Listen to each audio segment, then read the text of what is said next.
பிரியமானவர்களே, எப்படி இருக்கிறீங்க? நல்லா இருக்கிறீங்களா? சந்தோஷமா இருக்கிறீங்களா? ஆண்டவர் கூட இருக்கும்போது எப்பவுமே சந்தோஷம் தானே. பாடு உபத்திரம் வரும். நமக்கு ஒரு எதிராளி இருக்கிறான்னு தெரியுமா? பிசாசு.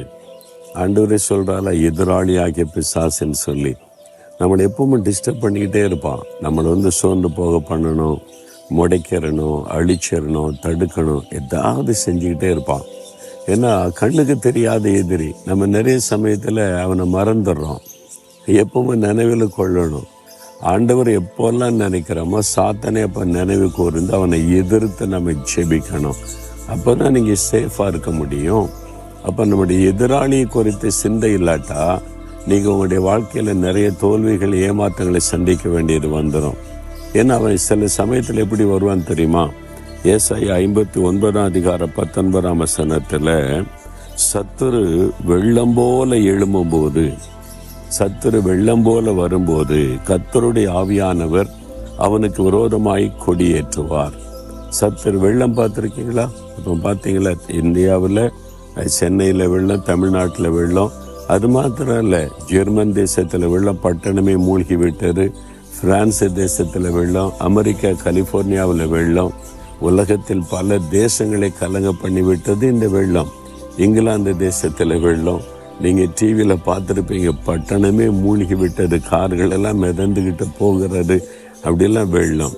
இதே மாதிரி சத்துரு வருவானா, பிசாசு அப்படியே எழும்பி நம்மை அழித்து விட, சிதைத்து விட எழும்பி வருவான். உங்களுடைய ஊழியத்தை அழிக்க, உங்களுடைய பிஸ்னஸை அழிக்க, குடும்பத்தை அழிக்க அவன் எழும்பி வருவான். இது எதை குறிக்கிறது? அவனுடைய கிரியைகள், சாத்தானுடைய கிரியைகளை குறிக்கிறது. வெள்ளம் போல சிதைக்கிறவன், அழிவை உண்டாக்குகிறவன். இப்போ அந்த மாதிரி காலத்தில் நீங்கள் இருக்கிறீங்களா? இப்போ பயப்படாதங்க.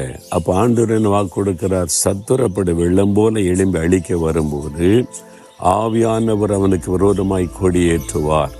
பரிசுத்த ஆவியானவர் கொடியேற்று சொல்லுவார், இது என் பிள்ளை, இது என் குடும்பம், இவங்க என்னுடைய ஊழியக்காரர்கள், தொடாத அப்படின்னு சொல்லி ஆண்டவர் தடுத்து நிறுத்துவார்.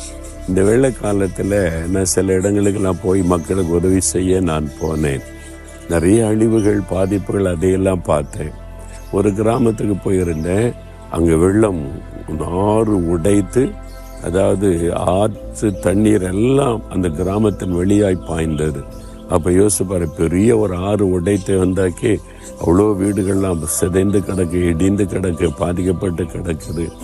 ஒரு வீடு நல்ல கம்பீரமாக இருக்குது, உயரமாக இருக்குது. அங்கே சொன்னாங்க, ஒரு அம்மா அங்கே ஜெபம் பண்ணிக்கிட்டே இருப்பாங்க.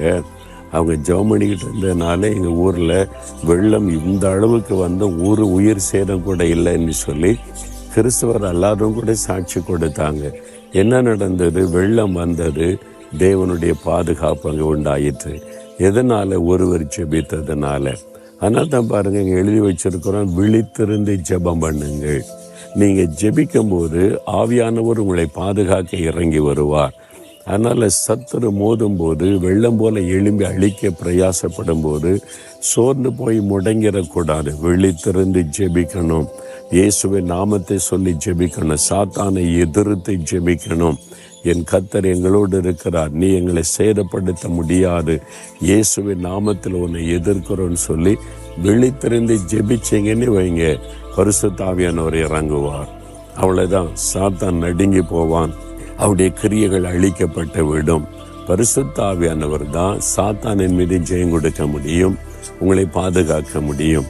அதனால சத்துரு எழும்பிட்டானே அதையே பார்த்து சோர்ந்து போகாதபடி உங்களுக்கு துணை நிற்கிற, உங்களுக்காக ஜெயக்கொடி ஏற்றுகிற ஆவியானவர் கூட இருக்கிறார்.